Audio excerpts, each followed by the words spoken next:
तो सबसे पहले समझिए कि युग्म बोलते किसको है। युग्म का मतलब होता है जोड़ा। युग्म का मतलब होता है जोड़ा या कॉम्बिनेशन, यानी कोनों का जोड़ा। कोनों का क्या जोड़ा, जिसको बोलते क्या युग्म। अब इसमें युग्म कोण में पढ़ना क्या क्या है, तो यहाँ देख लीजिए। सबसे पहले आपको जानिए उभयनिष्ठ। क्या जानिएगा? उभयनिष्ठ। ठीक है। अब यहाँ उभयनिष्ठ का मतलब समझिएगा कि उभयनिष्ठ किसको बोलते हैं। उभयनिष्ठ है ना, दो शब्द से मिलके बना है। एक शब्द है उभय, एक शब्द है उभय और दूसरा शब्द है निष्ठ। समझ में आ रहा है? यही दोनों शब्द से बना है क्या, उभयनिष्ठ। उभय का मतलब होता है दोनों। उभय का मतलब दोनों। उभय का मतलब दोनों। और निष्ठ का मतलब होता है विश्वास या दोनों में विश्वास रखना। ठीक है। निष्ठ का मतलब होता है विश्वास। निष्ठ का मतलब क्या होता है? विश्वास। या निष्ठ मतलब दोनों। उभयनिष्ठ का मतलब हो गया दोनों में विश्वास। उभयनिष्ठ का मतलब हो गया क्या, दोनों में विश्वास। अब यहाँ देखिए एक एग्जाम्पल पहले हम लेते हैं। देखिएगा, मान के चलते यहाँ पे ये घर हो गया। ये एक घर है। कितना घर? एक घर है। अभी टोटल घर हो गया ना, एक घर। और यहाँ पे एक बीच में दीवार दे दिए। क्या दे दिए? दीवार। अब दिख रहा है कितना घर? दो घर। इसलिए इसको दो घर बोलते हैं, क्योंकि ये वाला जो भुजा है ना, ये जो दीवार है, ये बीच में दीवार आ गया, तब ना ये दो घर बन गया। अब ये जो दीवार कहलाएगा। देखिए, इस घर के लिए भी यही दीवार है कि नहीं? और दूसरा नंबर का घर के लिए भी यही दीवार है। यही दीवार को यानी इसी भुजा का नाम बोलेंगे उभयनिष्ठ भुजा। कौन सा भुजा? उभयनिष्ठ भुजा। यानी उभयनिष्ठ का मतलब होता है कि दोनों में निष्ठा रखने वाला, यानी जो बात दोनों में हो, जिसका बात दोनों में किया जाए। ठीक है। जिसको लेकर दोनों आपस में बंधे हुए रहे, उसको बोलते हैं उभयनिष्ठ। क्या बोलते हैं? उभयनिष्ठ। ये एक क्या बना दिए? त्रिभुज बना दिए। त्रिभुज है ना। अभी भुजा को पहले समझिए, तब इसके बाद कोण को समझेंगे तो फिर क्लियर हो जाएंगे। देखिएगा, यहाँ से एक लाइन ऐसे खींच दी है।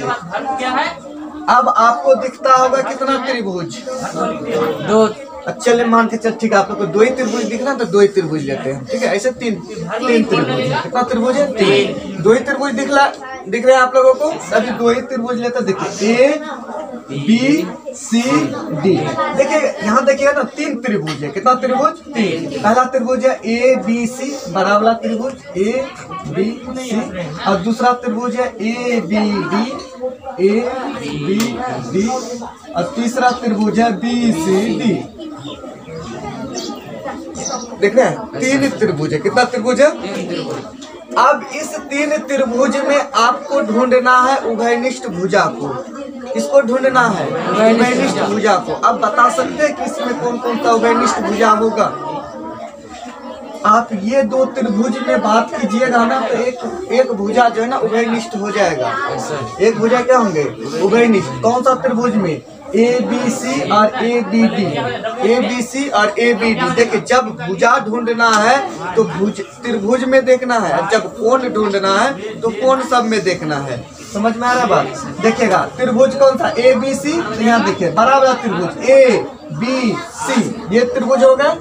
और दूसरा त्रिभुज है ए बी डी। ए है, बी है, डी है। बताओ कैसा कौन सा भुजा है जो दोनों में आ गया था? ऐसा कौन सा भुजा है जो दोनों में आ रहा है? उसी को बोलते हैं उभयनिष्ठ भुजा। ध्यान से देखिएगा यहाँ चित्र में, पहला त्रिभुज देखिएगा ए बी सी और दूसरा त्रिभुज देखना है ए बी डी। कौन सा भुजा है जो दोनों में आ रहा है? ये भुजा इस त्रिभुज में आ रहा है और यही भुजा इस त्रिभुज में आ रहा है। यानी जो भुजा दोनों में आ जा रहा है उसी को बोलते हैं उभयनिष्ठ। उसी को क्या बोलते हैं? उभयनिष्ठ। अब देखिएगा इस त्रिभुज में, ये दोनों त्रिभुज में देखिए उभयनिष्ठ ढूंढना है। त्रिभुज देखिएगा A B D, A B D. ये वाला त्रिभुज हो गया ए बी डी। और दूसरा त्रिभुज देखिए बी सी डी। ठीक है, बी सी डी। कौन सा भुजा है जो दोनों में आ रहा है? ठीक है। उभयनिष्ठ को कॉमन बोलते हैं, इंग्लिश में क्या बोलते हैं? कॉमन। हम लोग कॉमन भी लिखते हैं ना कि जो दोनों में रहेगा या तीनों में रहता है उसी को क्या बोलते थे? कॉमन बोलते। ऐसा कोण जो किस में दोनों में रहना चाहिए उसी को क्या बोलेंगे? उभयनिष्ठ। अब यहाँ देखिएगा एक त्रिभुज लिए, क्या लिए? त्रिभुज ले लिए, एक ही त्रिभुज दिख रहा है ना। अब एक यहाँ से एक लाइन दे दिए, अब कितना त्रिभुज देखिए, अब समझ में आ जाएंगे।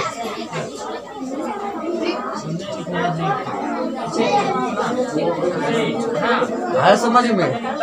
नहीं आया? ये वाला हिस्सा है ना, इसके अंदर घुसा हुआ है, ऐसा बना है। अब यहाँ कितना त्रिभुज दिख रहे हैं? 2 त्रिभुज बोलना है। कितना त्रिभुज? 2। एक त्रिभुज हो गया आपका ABC और दूसरा त्रिभुज हो गया ADE। कौन सा था? ABC त्रिभुज क्या था? ABC। अब दूसरा त्रिभुज था ADE, दूसरा त्रिभुज कौन हुआ था? ADE। अब इसमें हम बोलने के लिए बोले आप लोगों को उभयनिष्ठ कोण। क्या बोलने बोले? उभयनिष्ठ कोण। तो यहाँ आप देखिएगा कि उभयनिष्ठ कोण में यहाँ 2 त्रिभुज को हम ऐसे खोल दिए हैं, यानी एक त्रिभुज हो गया ABC और दूसरा त्रिभुज हो गया ADE। तो यहाँ आप देखिए ना, ये वाला जो कोण है ना, ये कोण, ये बड़ा वाला भी त्रिभुज के लिए भी है और ये छोटा वाला भी त्रिभुज के लिए है। यानी कोण जो ए जो है ना, उभयनिष्ठ कोण हो। रेखा कौन सा रेखा? तिर्यक रेखा।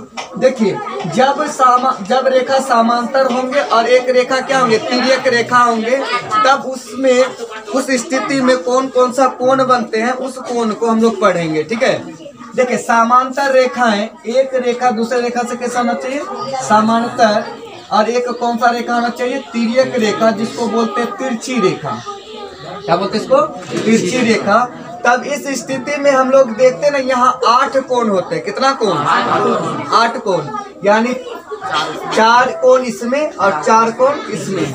ठीक है, यहाँ समझिएगा, ये 1 नंबर का कोण, 2 नंबर, 3 नंबर, 4 नंबर, 4 कोण, 5, 6, 7 और इसको देखिए 8।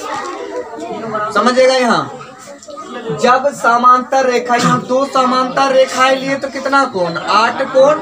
अब यदि 3 समांतर रेखाएं लेंगे, कितना समांतर? 3 समांतर रेखाएं लेंगे, यहाँ देख लीजिए 4 करके देखिएगा तो 4 तिया कितना? 12 कोण। 4 तिया 12 कोण। ये तीनों रेखाएं समांतर है। तीनों रेखा क्या है? समांतर। यहाँ 2 रेखा समांतर है तो कितना कोण? 8 कोण।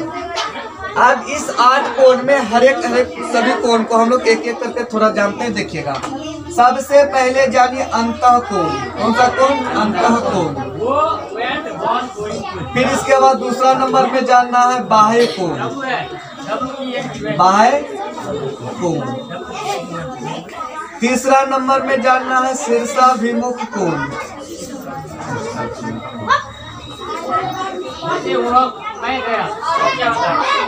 चौथा नंबर में जानना है संगत कोण। 5वां नंबर में जानना है अंतः एकांतर कोण।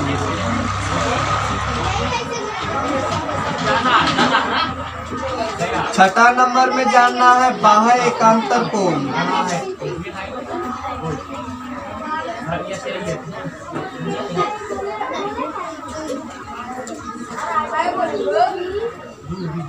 ठीक है, अंदर का मतलब अंदर वाला कोण। अंदर वाले कोण को बोलते हैं अंतः कोण। अब देखिए, यहाँ 2 समांतर रेखा है, इस समांतर रेखा में और एक रेखा क्या है? तिर्यक रेखा। यदि हम नाम दे देते हैं तो MN समांतर रेखा है और L एक कौन सा रेखा? तिर्यक रेखा है। अभी जानना हम लोगों को अंतः कोण। अंतः मतलब अंदर वाला कोण है। ये 2 समांतर रेखा के अंदर में जो कोण है ना, जो 2 समांतर रेखा के अंदर वाले कोण को अंतः कोण बोलते हैं। अंदर वाले कोण को क्या बोलते हैं? अंतः कोण। तो देखिए, अंतः कोण में अंदर में कौन सा कोण है? तो 3 है, 4 है, 5 है और 6 है। ये सभी कोण को बोलते हैं अंतः कोण। यानी अंतः कोण में हम लोग बोल सकते हैं कोण 3, कोण 4, कोण 5 और कोण 6। ये सभी कोण, ये 4 कोण कौन सा कोण? अंतः कोण। 8 कोण है ना, 8 कोण में 4 कोण अंदर में और 4 कोण बाहर में। देखिए, 2 कोण ऊपर बाहर और 2 कोण बाहर का नीचे, यानी 4 बाह्य कोण है और 4 कौन सा कोण? अंतः कोण है। चलिए अब देखिएगा ये तीसरा पॉइंट, शीर्षाभिमुख कोण। कितना रेखा? दो रेखा एक दूसरे को प्रतिच्छेद करेंगे ना तो यहाँ 4 कोण बनते हैं। कितना कोण? 4 कोण। यानी यहाँ बोल सकते हैं कि ये 4 कोण, देखिए यहाँ पे ऐसे प्रतिच्छेद किया तो 4 कोण हुआ, और ये इधर वाला कोण और ये वाला कोण, इसी दोनों कोण को बोलते हैं शीर्षाभिमुख कोण। और शीर्षाभिमुख कोण आपस में क्या होते हैं? बराबर। तो यह शीर्षाभिमुख कोण बोलेंगे कोण 1, कोण 3 का, और कोण 2, कोण 4। तिर्यक रेखा के एक ही ओर का कोण को क्या, कौन सा कोण? संगत कोण। यानी तिर्यक रेखा के एक ही तरफ का कोण, एक तरफ का कोण में इस यहाँ का नीचे वाला का यदि हम बाह्य कोण लेंगे तो उसका लेंगे अंदर वाला कोण। इसका यदि बाहर वाला कोण लेंगे तो इस रेखा का कौन सा कोण? अंदर वाला कोण। और इस रेखा का अंदर वाला कोण लेंगे तो इसका कौन सा कोण? बाह्य कोण। उसी को बोलते हैं संगत कोण। उसी को क्या बोलते हैं? संगत कोण। अब यहाँ देखिए संगत कोण में देखिए इसका कोण 1 बोलेंगे तो ये बाहर वाला कोण है ना, इस रेखा का वैसा ही अंदर में लेना है। तो कोण 1, कोण 5 संगत कोण, कोण 1 और कोण 5 कौन सा कोण? संगत कोण। देखिए इस रेखा का ये अंदर वाला कोण है ना, तो इसका बाहर में लेना होगा वैसा ही। यानी एक का अंदर तो दूसरे का बाहर। संगत कोण भी आपस में क्या होते हैं? बराबर। यानी यहाँ बोल सकते हैं कोण 1 और कोण कौन सा?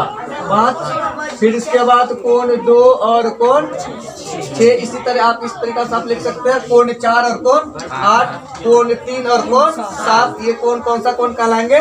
संगत कोण। एकांतर अंतः कोण, एकांतर को पहले लिख दीजिए, कोई बात नहीं। एकांतर अंतः कोण, एकांतर अंतः कोण।